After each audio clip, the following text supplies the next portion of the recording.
വാർത്തകളിലേക്ക് കടക്കുകയാണ്. പാലക്കാട് MLA രാഹുൽ മാങ്കൂട്ടത്തിനെ പോലീസ് അറസ്റ്റ് ചെയ്തിരിക്കുന്നു. 12:30 അറസ്റ്റ് ഉണ്ടായിരിക്കുന്നത്. മാങ്കൂട്ടത്തിനെ പത്തനംതിട്ട AR ക്യാമ്പിൽ എത്തിച്ചു എന്നുള്ള വിവരമാണ് ഈ നിമിഷം ലഭിക്കുന്നത്. ചോദ്യം ചെയ്യലിന് ശേഷം പത്തനംതിട്ട കോടതിയിൽ ഹാജരാക്കും എന്നുള്ളതും കൂടി മനസ്സിലാക്കുന്നു. അന്വേഷണ സംഘത്തിന് ലഭിച്ച പുതിയ പരാതിയിൽ എടുത്ത കേസിലാണ് നടപടി. പാലക്കാട് KPM ഹോട്ടലിലെ 2002 മുറിയിൽ നിന്നാണ് രാഹുലിനെ പോലീസ് കസ്റ്റഡിയിലെടുത്തത്. വിവരങ്ങളുമായി ആന്റണി ജിസ് ജോർജ് ഉണ്ട്, D ബിനോയ് ഉണ്ട്, പ്രസാദ് MJ ഉണ്ട്. ഇപ്പോൾ നിലവിൽ നമ്മൾ പത്തനംതിട്ടയിലേക്ക് പോകുന്നു, പ്രസാദ് MJയിലേക്ക് പോകുന്നു. പ്രസാദ്, രാത്രി 12:30 ഈ പാലക്കാട് നിന്നും രാഹുൽ മാങ്കൂട്ടത്തിലെ കസ്റ്റഡി ഉണ്ടായത്. അതിനുശേഷം പത്തനംതിട്ട AR ക്യാമ്പിൽ എത്തിച്ച ഇപ്പോൾ ചോദ്യം ചെയ്യൽ തുടരുകയാണ്. എന്തൊക്കെയാണ് അവിടെ നിന്നും ലഭിക്കുന്ന വിവരങ്ങൾ? എപ്പോഴത്തേക്കായിരിക്കും കോടതിയിൽ ഹാജരാക്കുക? കാളിദാസ, പത്തനംതിട്ട തിരുവല്ല സ്വദേശിനി ഇപ്പോൾ അവര് കാനഡയിലാണ് താമസം. അവര് 2 ദിവസം മുമ്പ് SIT മേധാവി പൂങ്കുഴലിക്ക് ഇമെയിലായി അയച്ച പരാതിയുടെ അടിസ്ഥാനത്തിലാണ് നാടകീയമായി ഇന്നലെ അർദ്ധരാത്രിയോടുകൂടി രാഹുൽ മാങ്കൂട്ടത്തിനെ അറസ്റ്റ് ചെയ്ത് പാലക്കാട്ട് നിന്നും അറസ്റ്റ് ചെയ്ത് ഇപ്പോൾ പത്തനംതിട്ട AR ക്യാമ്പിൽ എത്തിച്ചിട്ടുള്ളത്. മുമ്പ് സമാനമായ 2 കേസിലും ഒളിവിൽ പോയ രാഹുൽ മാങ്കൂട്ടം ഈ പ്രാവശ്യം രക്ഷപ്പെടാതിരിക്കാൻ വേണ്ടി അതീവ രഹസ്യമായിട്ടാണ് പോലീസ് നാടകീയ നീക്കങ്ങൾക്കൊടുവിൽ രാഹുൽ മാങ്കൂട്ടത്തെ പാലക്കാട്ട് നിന്നും അറസ്റ്റ് ചെയ്ത് പത്തനംതിട്ടയിൽ ഇപ്പോൾ AR ക്യാമ്പിൽ എത്തിച്ചേക്കുന്നത്. 3 DVSPമാരും ഒപ്പം തന്നെ മറ്റ് ഉന്നത പോലീസ് മേധാവികളും പത്തനംതിട്ട ജില്ലാ പോലീസിന് നേരെ ഓപ്പോസിറ്റ് തന്നെയാണ് ഈ AR ക്യാമ്പ്. അവിടെ ചോദ്യം ചെയ്ത് വരികയാണെന്നുള്ളതാണ് നമുക്കിപ്പോൾ കിട്ടുന്ന വിവരം. ഇപ്പോൾ തന്നെ SIT ഉദ്യോഗസ്ഥ പൂങ്കുഴലി ഇവിടെ എത്തിയിട്ടുണ്ട്. തുടർ നടപടികൾക്ക് ശേഷം വൈദ്യപരിശോധനയും മറ്റും മജിസ്ട്രേറ്റ് ഇവിടെ അടുത്ത് തന്നെയാണ് താമസം. അദ്ദേഹത്തിന് മുമ്പിൽ എത്തിക്കുകയോ എന്നുള്ളതൊക്കെ ആയിരിക്കും നമുക്ക് ഇവിടെ നിന്ന് കിട്ടുന്ന തീരുമാനം. പക്ഷെങ്കിൽ ക്യാമ്പിൽ ഉണ്ടോ ഇല്ലയോ എന്ന് നമുക്കിപ്പോൾ ഉറപ്പ് പറയാൻ പറ്റത്തില്ല. പക്ഷേ എങ്കിൽ തന്നെയും അതീവ കൂടുതൽ പോലീസ് ഇവിടെ എത്തി ഗേറ്റും മറ്റും അടച്ചിരിക്കുകയാണ്. ആൾക്കാരെയും മാധ്യമപ്രവർത്തകരെയും ഒന്നും അവിടേക്ക് വിടുന്നില്ല. അതീവ സുരക്ഷ തന്നെ ഈ AR ക്യാമ്പിന് ഏർപ്പെടുത്തിയിട്ടുണ്ട്.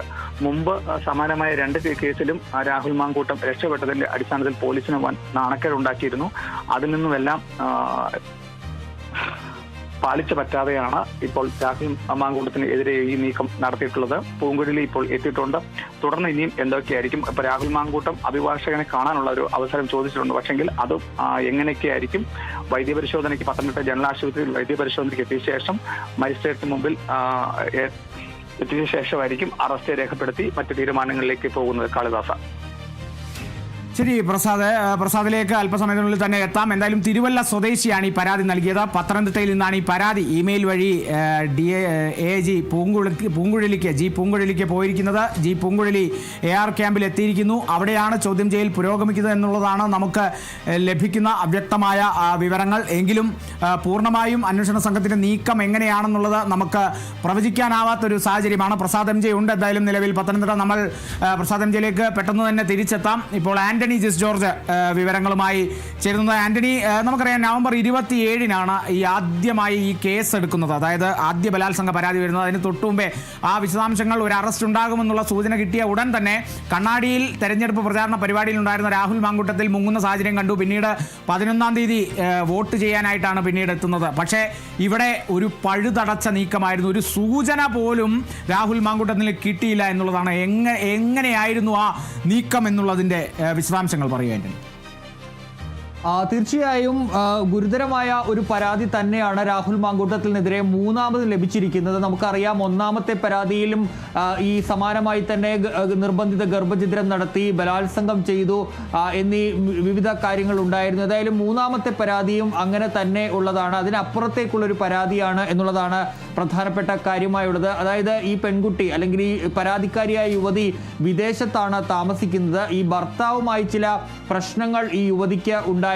ഈ ഘട്ടത്തിലാണ് ഈ രാഹുൽ മാങ്കൂട്ടവുമായി പരിചയത്തിലാകുന്നത്. അങ്ങനെ പരിചയത്തിലായി കഴിഞ്ഞപ്പോൾ ഒരു ദിവസം കാണാമെന്ന് പറഞ്ഞു. അങ്ങനെ ഒരു റെസ്റ്റോറൻറ്റിൽ വെച്ച് ആണ് കാണാമെന്ന് പറഞ്ഞത്. പക്ഷേ വേണ്ട, ഒരു ഹോട്ടൽ മുറിയിലേക്ക് വരാനാണ് രാഹുൽ മാങ്കൂട്ടത്തിൽ പറഞ്ഞത്. അതിൻ്റെ അടിസ്ഥാനത്തിൽ പാലക്കാട്ടെ ഈ ഹോട്ടൽ മുറിയിലേക്ക് ഏത് ഹോട്ടൽ മുറിയിലാണെന്നുള്ളത് വ്യക്തമല്ല. ഇതിൽ ആ ഹോട്ടൽ മുറിയിലേക്ക് ഈ യുവതി എത്തുന്നു. അവിടെ വെച്ച് നിർബന്ധിതമായി ഈ യുവതിയെ ഈ രാഹുൽ കടന്നാക്രമിച്ചു, അതുപോലെ തന്നെ ബലാത്സംഗം ചെയ്തു എന്നുള്ളതാണ് ഈ യുവതിയുടെ പരാതിയിൽ പറയുന്നത്. അതിനുശേഷം താൻ ഗർഭിണിയാണ് എന്ന് രാഹുൽ മാങ്കൂട്ടത്തിനോട് അറിയിച്ചപ്പോൾ തെറി വിളിച്ചു, വളരെ മോശമായ ഭാഷയിൽ സംസാരിച്ചു. പിന്നീട് ഫോൺ ബ്ലോക്ക് ചെയ്തു. ഇമെയിൽ വഴി ബന്ധപ്പെടാൻ ശ്രമിച്ചപ്പോൾ അതിനും മറുപടിയില്ല. പിന്നീട് ഈ സഹായിയായ ഫെനി നയനാൻ, നമുക്കറിയാം രണ്ടാമത്തെ പരാതിയിലും ഈ ഫെനി നയൻ്റെ പേരുണ്ട്, ആദ്യത്തെ പരാതിയിലും ഫെനി നയനാൻ്റെ പേരുണ്ട്. അങ്ങനെ ഈ സഹായിയും സുഹൃത്തുമായ രാഹുലിൻ്റെ സുഹൃത്തുമായ ഫെനി നയനാനെ ഈ യുവതി വിവരം അറിയിച്ചെങ്കിലും ഒരു ഗുണവും ഉണ്ടായില്ല. പക്ഷേ പിന്നീട് ഉപതെരഞ്ഞെടുപ്പ് കഴിഞ്ഞപ്പോൾ, പാലക്കാട് ഉപതെരഞ്ഞെടുപ്പ് കഴിഞ്ഞപ്പോൾ, രാഹുൽ മാങ്കൂട്ടത്തിൽ MLA ആയി കഴിഞ്ഞപ്പോൾ വീണ്ടും ബന്ധം സ്ഥാപിക്കാൻ ശ്രമിച്ചു. അതിനുശേഷം രാഹുൽ മാങ്കൂട്ടത്തിൽ ഈ യുവതിയോട് തനിക്ക് പാലക്കാട് ഫ്ലാറ്റ് വാങ്ങണം, അത് വാങ്ങിത്തരണമെന്ന് ആവശ്യപ്പെട്ടു. പക്ഷേ അത് നടന്നില്ല. പക്ഷേ പലപ്പോഴായി പണം കൈപ്പറ്റി യുവതിയിൽ നിന്ന്. മാത്രമല്ല 10,000 രൂപയുടെ ചെരുപ്പും അതുപോലെ തന്നെ രാഹുൽ മാങ്കൂട്ടത്തിൻ്റെ സൗന്ദര്യ വർദ്ധക വസ്തുക്കൾ, വസ്ത്രങ്ങളൊക്കെ ഈ യുവതിയെ കൊണ്ട് വാങ്ങിപ്പിച്ചു എന്നുള്ളതാണ് ഈ പരാതിയിൽ പറയുന്നത്. മാത്രമല്ല ഈ ഗർഭം അലസിപ്പിച്ച ശേഷം ആ ഭ്രൂണം ഈ പെൺകുട്ടി സൂക്ഷിച്ചു. ആദ്യം ഈ ഗർഭിണിയാണെന്ന് അറിയിച്ചപ്പോൾ രാഹുൽ മാങ്കൂട്ടത്തിൽ പറഞ്ഞത്, ആ പെൺകുട്ടിയോ യുവതിയോട് പറഞ്ഞത്, ഇത് തൻ്റെ കുഞ്ഞല്ല, അത് മറ്റാരുടെയെങ്കിലും ആയിരിക്കും എന്ന് പറഞ്ഞ് അധിക്ഷേപിച്ചു. അതുകൊണ്ട് തന്നെ ആ ഭ്രൂണം സൂക്ഷിച്ചു. അതിൻ്റെ DNA ടെസ്റ്റ് നടത്താനായി രാഹുൽ മാങ്കൂട്ടത്തിനോട് സാമ്പിൾ ആവശ്യപ്പെട്ടപ്പോൾ അത് രാഹുൽ മാങ്കൂട്ടത്തിൽ നൽകിയില്ല എന്നുകൂടി യുവതിയുടെ പരാതിയിലുണ്ട്. അതീവ ഗുരുതരമായ പരാതിയാണ്. അതായത് കഴിഞ്ഞ തവണ ഈ ലൈംഗിക അല്ലെങ്കിൽ ബലാത്സംഗമാണ്, അതുപോലെ തന്നെ ഈ നിർബന്ധിത ഗർഭചിത്രവും ആണ് ഉണ്ടായിരുന്നെങ്കിൽ ഇത്തവണ സാമ്പത്തിക ചൂഷണം വരെ രാഹുൽ മാങ്കൂട്ടത്തിൽ ഭാഗത്ത് നിന്ന് ഉണ്ടായത്. അതായത് ഇതൊക്കെ നടക്കുന്നത് ഈ MLA ആകുന്നതിന് തൊട്ട് മുൻപാണ്. MLA ആയ ശേഷമാണ് പാലക്കാട് ഫ്ലാറ്റ് വാങ്ങിത്തരണമെന്നടക്കം ഈ യുവതിയോട് ആവശ്യപ്പെടുകയും ചെയ്തത്. ഈ ഭർത്താവും യുവതിയും തമ്മിൽ ചില പ്രശ്നങ്ങൾ നിലനിൽക്കുന്ന സാഹചര്യത്തിലാണ് ഈ രാഹുൽ മാങ്കൂട്ടം അവിടെ എത്തുന്നതും ബന്ധം സ്ഥാപിക്കുന്നതും എന്നുള്ളതാണ് യുവതിയുടെ പരാതിയിൽ പറയുന്നത്. ഏതായാലും കഴിഞ്ഞ ദിവസമാണ് പോലീസിന് ഇത് സംബന്ധിച്ച പരാതി ലഭിക്കുന്നത്. രാഹുൽ മാങ്കൂട്ടത്തിനെതിരെ പോലീസ് ആസ്ഥാനത്ത് നിരവധി പരാതികൾ പുറകെ വന്നെങ്കിലും ഈ ഒരു പരാതിയിൽ കൃത്യമായ തെളിവുകൾ അടക്കം നൽകിയാണ് യുവതി എത്തിയത്. പ്രത്യേകിച്ച് ഫോൺ സംഭാഷണങ്ങൾ അടക്കമുള്ള രേഖകൾ കൈമാറി. മാത്രമല്ല ഈ ഭ്രൂണത്തിന്റെ അടക്കമുള്ള വിശദാംശങ്ങളും നൽകുകയും ചെയ്തു. അങ്ങനെ വിശദമായ രേഖകളുടെ അടിസ്ഥാനത്തിൽ അല്ലെങ്കിൽ ഒരു തെളിവുകളുടെ അടിസ്ഥാനത്തിലാണ് യുവതി പരാതി നൽകിയത്. പിന്നീട് വളരെ ചടുലമായിരുന്നു പ്രത്യേക അന്വേഷണ സംഘത്തിന്റെ നീക്കം എന്ന് പറയുന്നത്. ഒരു മനുഷ്യൻ പോലും അറിയാതെ, ഒരാൾ പോലും അറിയാതെ കൃത്യമായി തന്നെ ആ യുവതിയുടെ മൊഴി രേഖപ്പെടുത്തി. അത് ആ യുവതി വിദേശത്താണ് ഉള്ളത്. അതുകൊണ്ട് തന്നെ വീഡിയോ കോൺഫറൻസിങ്ങിലൂടെയാണ് മൊഴി രേഖപ്പെടുത്തിയത്. ആ മൊഴി രേഖപ്പെടുത്തിയ ശേഷം കഴിഞ്ഞ തവണയൊക്കെ 164, അതായത് രഹസ്യമൊഴി രേഖപ്പെടുത്തിയ ശേഷം തുടർ നടപടികളിലേക്കാണ് അന്വേഷണ സംഘം കടന്നിരുന്നതെങ്കിൽ ഇതങ്ങനെയല്ല. ഈ മൊഴി എടുത്തതിന് പിന്നാലെ തന്നെ അറസ്റ്റ് എന്ന നീക്കത്തിലേക്ക് അന്വേഷണ സംഘം പോയി എന്നുള്ളതാണ്. അതിൻ്റെ ഭാഗമായി കഴിഞ്ഞ 9-ാം തീയതി മുതൽ തന്നെ രാഹുൽ മാങ്കൂട്ടത്തിൽ പ്രത്യേക അന്വേഷണ സംഘത്തിൻ്റെ, അതായത് ക്രൈംബ്രാഞ്ച് സംഘമാണ് ഈ കേസ് അന്വേഷിക്കുന്നത്. ആ അന്വേഷണ സംഘത്തിൻ്റെ നിരീക്ഷണത്തിലായിരുന്നു രാഹുൽ മാങ്കൂട്ടത്തിൽ. കഴിഞ്ഞ കുറച്ച് ദിവസങ്ങളായി അടൂരിലെ വീട്ടിലാണ് ഉണ്ടായിരുന്നത്. അടൂരിലെ വീട്ടിൽ നിന്നാണ് രാഹുൽ മാങ്കൂട്ടത്തിൽ പിന്നീട് കഴിഞ്ഞ ദിവസം പാലക്കാടേക്ക് എത്തിയത്. പാലക്കാട് നിലവിൽ രാഹുൽ മാങ്കൂട്ടത്തിന് ഫ്ലാറ്റ് ഇല്ല. അത് ആ സംഭവം ഈ ആദ്യത്തെ പീഡന കേസും അതുമായി ബന്ധപ്പെട്ട പ്രശ്നങ്ങളെ തുടർന്ന് അത് ഒഴിയാൻ അവിടുത്തെ റെസിഡൻസ് അസോസിയേഷൻകാർ ആവശ്യപ്പെട്ടതിനെ തുടർന്ന് ഫ്ലാറ്റ് രാഹുൽ മാങ്കൂട്ടത്തിൽ ഒഴിഞ്ഞിരുന്നു. നിലവിൽ KPM ഹോട്ടൽ, പാലക്കാട്ട് KPM ഹോട്ടലിലെ 2002 എന്ന മുറിയിലാണ് രാഹുൽ മാങ്കൂട്ടത്തിൽ താമസിച്ചിരുന്നത്. ഇന്നലെ കഴിഞ്ഞ ദിവസങ്ങളിലൊക്കെയായി രാഹുൽ മാങ്കൂട്ടത്തിൽ അവിടെ ചില വിവാഹ ചടങ്ങുകൾ അതുപോലെ തന്നെ ഉത്സവങ്ങൾ അടക്കമുള്ള പരിപാടികളിലൊക്കെ പങ്കെടുത്തിരുന്നു. ഇതൊക്കെ അന്വേഷണ സംഘത്തിന്റെ നിരീക്ഷണത്തിലായിരുന്നു. മാത്രമല്ല ഈ അന്വേഷണ സംഘം ഈ ഫ്ലാറ്റ് ഈ ഹോട്ടലിൽ ഈ രാഹുൽ മാങ്കൂട്ടത്തിൽ താമസിക്കുന്നതിന് അടുത്ത് തന്നെ താമസിക്കുകയും ചെയ്തിരുന്നു. അങ്ങനെ രാഹുൽ മാങ്കൂട്ടത്തിലിൻ്റെ ഓരോ നീക്കങ്ങളും നമുക്ക് അറിയാം. കഴിഞ്ഞ കേസിൽ, ആദ്യത്തെ കേസിൽ മുഖ്യമന്ത്രിക്ക് യുവതി പരാതി നൽകിയതിന് തൊട്ടു പിന്നാലെ രാഹുൽ മാങ്കൂട്ടത്തിൽ പാലക്കാട് നിന്ന് ആ തെരഞ്ഞെടുപ്പ് പ്രചാരണത്തിന്റെ പരിപാടിയിൽ നിന്ന് മുങ്ങിയതിനു ശേഷം പിന്നീട് കാണുന്നത് ഹൈക്കോടതി അറസ്റ്റ് തടഞ്ഞതിനു ശേഷം രാഹുൽ മാങ്കൂട്ടത്തിലെ കാണുന്നത്. തെരഞ്ഞെടുപ്പ് ദിനത്തിൽ അവസാന നിമിഷം വോട്ട് രേഖപ്പെടുത്താൻ എത്തിയപ്പോഴാണ്.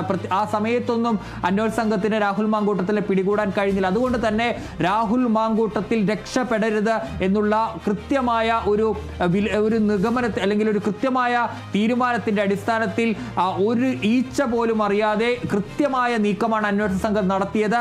അന്വേഷണ സംഘം രാഹുൽ മാങ്കൂട്ടത്തിലിന്റെ ഒപ്പം തന്നെ ഉണ്ടായിരുന്നു. രാഹുൽ മാങ്കൂട്ടത്തിലെ കൃത്യമായി തന്നെ നിരീക്ഷിക്കുകയും ചെയ്തിരുന്നു. അങ്ങനെ രാഹുൽ മാങ്കൂട്ടത്തിൽ പുറത്തുപോയ സമയത്ത് ആ മുറിയിലേക്ക് എത്തുകയും അത് പരിശോധിക്കുകയും ചെയ്തു. അതിനുശേഷം കൃത്യം ഇന്നലെ രാത്രി 12:15 പ്രത്യേക ഈ അന്വേഷണ സംഘം 2 ജീപ്പുകളിലായാണ് അന്വേഷണ സംഘം അവിടേക്ക് KPM ഹോട്ടലിലേക്ക് എത്തിയത്. അവിടെ 8 അംഗ സംഘമാണ് എത്തിയത്. അവർ ആദ്യം ഈ റിസപ്ഷനിലേക്ക് എത്തി. അവിടെയുള്ള റിസപ്ഷനിലെ ഫോണുകൾ, ജീവനക്കാരുടെ അടക്കം ഫോണുകൾ പിടിച്ചെടുത്തു. അത് പിടിച്ചെടുത്ത ശേഷമാണ് രാഹുലിന്റെ മുറിയിലേക്ക് കൃത്യം 12:15 രാഹുലിന്റെ മുറിയിലേക്ക് അന്വേഷണ സംഘം എത്തുന്നത്. ഷൊർണൂർ ഡിവൈഎസ്പിയുടെ നേതൃത്വത്തിലുള്ള സംഘമാണ് എത്തിയത്. അങ്ങനെ ആ മുറിയിൽ പ്രവേശിച്ച് അപ്പോൾ രാഹുൽ മാങ്കൂട്ടത്തിൽ മാത്രമാണ് അവിടെ ഉണ്ടായിരുന്നത്. അതായത് രാഹുലിന്റെ ഒപ്പം സഹായിയോ ഡ്രൈവറോ ഇല്ല എന്ന് പ്രത്യേക അന്വേഷണ സംഘം ഉറപ്പിച്ചു. അതിനുശേഷം രാഹുൽ മാങ്കൂട്ടത്തിൽ അതിനുള്ളിൽ ഒറ്റയ്ക്കാണ് എന്ന് ഉറപ്പിച്ച ശേഷമാണ് പ്രത്യേക അന്വേഷണ സംഘം ആ മുറിയിലേക്ക് എത്തുന്നതും രാഹുലിനെ അറസ്റ്റ് ചെയ്യുന്നതും. 15 മിനിറ്റുകൾ കൊണ്ടാണ് രാഹുൽ മാങ്കൂട്ടത്തിന്റെ അറസ്റ്റ് നടപടികൾ പൂർത്തിയാക്കിയത്. ആദ്യം കൂടെ ചെല്ലാൻ രാഹുൽ മാങ്കൂട്ടത്തിൽ വിസമ്മതിച്ചു. പക്ഷേ പിന്നീട് വഴങ്ങി. അങ്ങനെ അതിവേഗം വേഗം ഈ രാഹുൽ മാങ്കൂട്ടവുമായുള്ള സംഘം പത്തനംതിട്ടയിലേക്ക് എത്തുകയായിരുന്നു. കാരണം ഈ പരാതിക്കാരി പത്തനംതിട്ട സ്വദേശിയാണ്. ഈ ക്രൈം നടന്നിരിക്കുന്നത് പത്തനംതിട്ടയിലാണ്. അതുകൊണ്ടാണ് പത്തനംതിട്ടയിലേക്ക് എത്തിച്ചത്. ഏതായാലും അതിനുശേഷം മാത്രമാണ് ഇത് പുറം ലോകത്തേക്ക് അറിയുന്നത്. അതായത് രാഹുൽ മാങ്കൂട്ടത്തിനെ ഇവിടെ നിന്ന് ഈ KPM ഹോട്ടലിൽ നിന്ന് കസ്റ്റഡിയിലെടുത്ത് പുറത്തേക്ക് കൊണ്ടുപോയതിനു ശേഷമാണ് ഈ അറസ്റ്റുമായി ബന്ധപ്പെട്ട വിവരങ്ങൾ പുറം ലോകത്തേക്ക് എത്തുന്നത്. ഏതായാലും കൃത്യം ഏതാണ്ട് 5 മണിയോടുകൂടി തന്നെ പത്തനംതിട്ടയിലെ AR ക്യാമ്പിലേക്ക് രാഹുൽ മാങ്കൂട്ടത്തിനെ എത്തിച്ചു. നിലവിൽ ഇപ്പോൾ അവിടെ ചോദ്യം ചെയ്യുകയാണ്. ഈ പ്രത്യേക അന്വേഷണ സംഘത്തിന് നേതൃത്വം നൽകുന്ന AIG പൂങ്കുഴലി ജീപ്പ് അവിടെ എത്തിയിട്ടുണ്ട്. അങ്ങനെ അന്വേഷണ സംഘത്തിലുള്ള എല്ലാവരും തന്നെ ഇപ്പോൾ അവിടേക്ക് എത്തിയിട്ടുണ്ട്. ഏതായാലും അതിചടുലമായ നീക്കം, അതീവ രഹസ്യമായ നീക്കം, അതാണ് ഇന്ന് പ്രത്യേക അന്വേഷണ സംഘം രാഹുൽ മാങ്കൂട്ടത്തിൻ്റെ കാര്യത്തിൽ എടുത്തത്. ഈ KPM ഹോട്ടലിന് രാഹുൽ മാങ്കൂട്ടവുമായി മറ്റൊരു ബന്ധവും കൂടിയുണ്ട്. അതായത് നമ്മൾ ഓർക്കുന്നുണ്ടാകും, ഈ പാലക്കാട് ഉപതെരഞ്ഞെടുപ്പ് കാലത്ത് ഒരു നീലപ്പെട്ടി വിവാദമുണ്ടായിരുന്നു. അന്നും ഈ പോലീസ് സംഘം ഈ ഹോട്ടലിലേക്ക് എത്തിയിരുന്നു. രാഹുൽ മാങ്കൂട്ടത്തിൻ്റെ അടക്കം മുറി പരിശോധിക്കുന്ന സാഹചര്യമൊക്കെ ഉണ്ടാവുന്നതും ഇതിനൊപ്പം ചേർത്തു പറയുന്നു. ഏതായാലും രാഹുൽ മാങ്കൂട്ടത്തിൽ ഇപ്പോൾ 3ാമത്തെ കേസിൽ, ആദ്യത്തെ കേസിൽ ആദ്യം തിരുവനന്തപുരം സ്വദേശിനിയായ യുവതി നൽകിയ പരാതിയിൽ, അതും ഇതുപോലെ തന്നെ ഭർത്താവുമായി അകന്നു കഴിയുന്ന ഘട്ടത്തിൽ ആശ്വസിപ്പിക്കാനാണ് രാഹുൽ മാങ്കൂട്ടത്തിൽ ബന്ധം സ്ഥാപിക്കുന്നത്. പിന്നീട് തന്നെ വിവാഹം കഴിക്കാമെന്ന് വാഗ്ദാനം നൽകി. അതിനുശേഷം ബലാത്സംഗം ചെയ്തു. കുഞ്ഞുണ്ടാവണമെന്ന് ആവശ്യപ്പെട്ടു. എങ്കിലേ കല്യാണം കഴിക്കാൻ കഴിയൂ, വീട്ടുകാർ സമ്മതിക്കൂ എന്ന് പറഞ്ഞു. അങ്ങനെ ഗർഭിണിയായി കഴിഞ്ഞപ്പോൾ രാഹുൽ മാങ്കൂട്ടത്തിൻ്റെ വിധം മാറുന്നു. അത് അലസിപ്പിക്കാൻ പറയുന്നു. അങ്ങനെ ആ പെൺകുട്ടിയെ കൊണ്ട് ആദ്യത്തെ കേസിലും ഇതുപോലെ തന്നെ ഗർഭഛിദ്രം നടത്തിക്കുന്നു. അവൾ പിന്നീട് മാനസികമായി വളരെ തകർന്ന ഒരു അവസ്ഥയിലേക്ക് പോകുന്നു. അതിനുശേഷമാണ് കഴിഞ്ഞ മാസം മുഖ്യമന്ത്രിക്ക് പരാതി നൽകുന്നതും അതിൽ രാഹുൽ മാങ്കൂട്ടത്തിനെതിരെ കേസ് എടുക്കുന്നതിനും അതിന് തൊട്ടു പിന്നാലെ KPCC പ്രസിഡന്റിന് തന്നെ ഇമെയിൽ മുഖേന ഒരു പരാതി ലഭിക്കുന്നു. ആ പരാതിയിൽ പക്ഷേ രാഹുൽ മാങ്കൂട്ടത്തിന് സെഷൻസ് കോടതി തന്നെ മുൻകൂർ ജാമ്യം അനുവദിക്കുകയും ചെയ്യുന്നു. ഏതായാലും ആദ്യത്തെ കേസിലെ രാഹുൽ മാങ്കൂട്ടത്തിൻ്റെ മുൻകൂർ ജാമ്യാപേക്ഷ ഈ മാസം കോടതി പരിഗണിക്കാനിരിക്കുകയാണ്. 21-നാണ് അത് പരിഗണിക്കുക.